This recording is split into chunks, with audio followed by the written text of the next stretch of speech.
Avec cette nouvelle astuce Excel, nous allons voir comment alterner très facilement les couleurs d'un tableau sur un pas défini dynamiquement. Sur l'exemple illustré à l'écran, l'utilisateur choisit un palier numérique à l'aide d'une liste déroulante qu'il s'agit de respecter donc et située sur la droite du tableau. Et à validation, instantanément, constatez-le, les couleurs du tableau s'alternent en respectant cette donnée dynamique grâce à une mise en forme conditionnelle toute particulière. Nous pourrions, par exemple, choisir d'alterner les couleurs une ligne sur deux en choisissant ce pas numérique. Pour la démonstration de cette nouvelle astuce Excel, nous suggérons d'appuyer l'étude sur un tableau existant et suffisamment long pour opérer l'alternance de couleurs. Et comme toujours, ce classeur est offert au téléchargement depuis le site bombache.fr. Le tableau présente les ventes réalisées par les commerciaux par tranche de 5 actions comme vous pouvez le voir.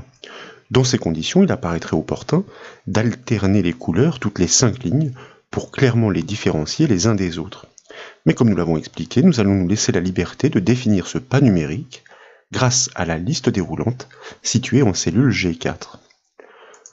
Pour bâtir une mise en forme conditionnelle capable d'alterner les couleurs en fonction de la valeur numérique choisie par l'utilisateur, l'astuce consiste dans un premier temps à majorer les indices de ligne sur un multiple du pas à respecter. Et pour cela, nous pouvons exploiter la fonction Excel plafond. Nous entendons le démontrer en étape intermédiaire dans la colonne F sur la droite du tableau. Et pour cela, je vous invite donc à cliquer sur la cellule F4 à droite du premier commercial. Dès lors, nous pouvons taper le symbole égal pour initier naturellement la syntaxe de la formule. Et là, donc, nous allons inscrire la fonction de majoration plafond suivie d'une parenthèse ouvrante. En premier argument, nous devons lui indiquer quel est le nombre à majorer. En second argument, nous devons lui transmettre la précision, soit le palier qui sera utilisé selon le contexte. Je vous propose donc tout d'abord d'inscrire la fonction donnant l'indice de ligne en cours, sans paramètre, donc avec une parenthèse ouvrante et une parenthèse fermante. De cette manière, elle renseigne sur l'indice de la ligne en cours et va suivre la progression du calcul répliqué. Par contre, il s'agit de l'indice absolu. Pour ce premier calcul, elle va donc retourner la valeur 4 pour la ligne 4. Or, pour bien maîtriser l'alternance que nous souhaitons produire, nous voulons considérer cette ligne comme la première ligne du tableau.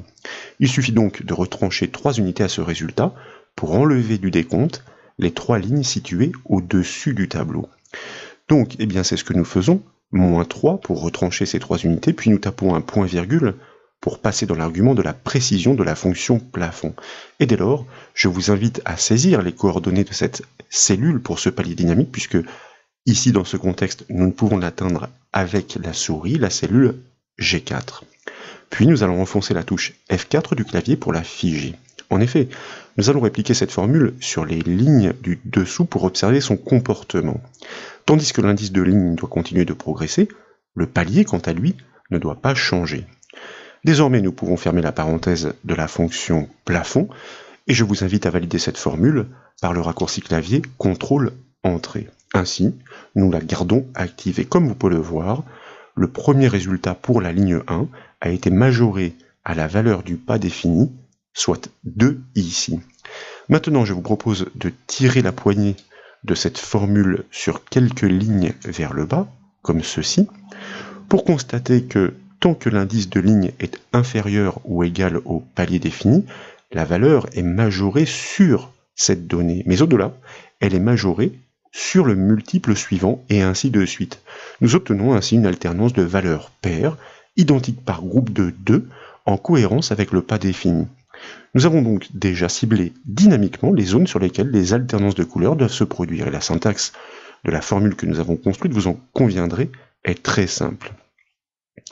Maintenant, pour que la règle de mise en forme conditionnelle puisse détecter ces paliers, pour les faire ressortir les uns par rapport aux autres, l'astuce consiste à utiliser la fonction est-pair ou la fonction est-impair sur ce précédent résultat, divisé par le pas de la liste déroulante.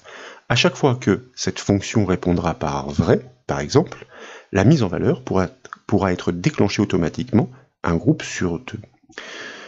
Pour procéder donc, tout d'abord, je vous invite à sélectionner de nouveau la première cellule du calcul intermédiaire, donc la cellule F4. Et puis, dans sa barre de formule, Nous allons sélectionner la syntaxe sans le symbole égal, que je vous propose de copier avec le raccourci clavier CTRL-C. Ensuite, nous allons sortir de la barre de formule avec la touche échappe du clavier pour ne pas risquer d'endommager sa syntaxe.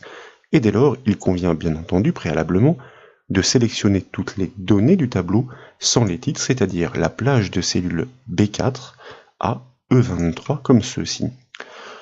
Maintenant, dans la section style du ruban accueil, nous allons cliquer sur le bouton mise en forme conditionnelle. En bas des propositions, nous allons choisir l'option nouvelle règle.